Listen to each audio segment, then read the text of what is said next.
In this video, I will show how to make derailleur adjustments. There's three main adjustments. First involves limit screws to limit the low gear, limiting chain travel closest to the wheel, and high gear, limiting chain travel furthest from the wheel. The third adjustment is the adjuster nut used to align the chain to the cogs and ensure we can shift through all the gear combinations.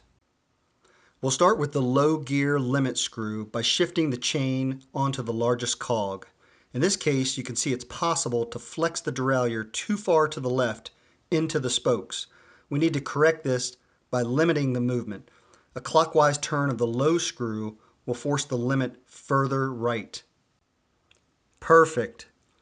Now with the chain on the smallest cog, we can see it flexes too far to the right, and we will need to force the limit further left. Again, a clockwise turn of the high gear limit screw is required. Despite the limits being set correctly, the chain is still off by one cog.